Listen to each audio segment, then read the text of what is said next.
আসসালামু আলাইকুম। তো আমাদের আজকে মা কবিতার প্রথম আটলাই আমরা বলবো। তা মায়ের মতন কেউ হতে পারে না, এটা আমরা সবাই জানি। মা কবিতার মধ্যে মায়ের মতন কেউ হতে পারে না, মায়ের ঋণ কোনোদিন শোধ করা যাবে না, একথা দিয়ে একথা ভালোভাবে বোঝার জন্য আমরা এই কবিতাটি স্থাপিত করেছি। মা লিখেছেন কাজী নজরুল ইসলাম। যেখানেতে দেখি যাহা মায়ের মতন আহা, একটি কথায় এত সুধা মেশা নাই, একটি কথায় এত সুধা মেশা নাই। যেখানেতে দেখি যাহা মায়ের মতন আহা, একটি কথায় এত সুধা মেশা নাই।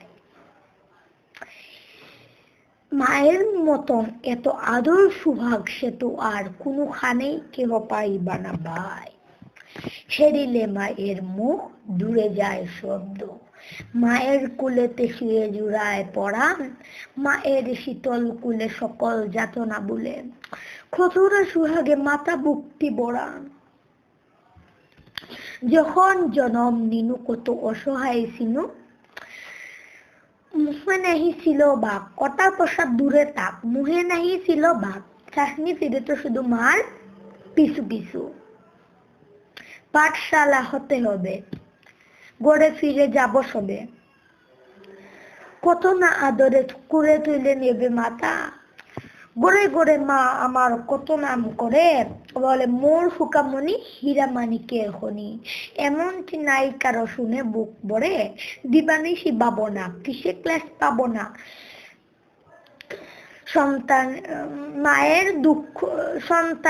মায়ের আশিস পেলে সন্তানের সব দুঃখ বুঝে যায়।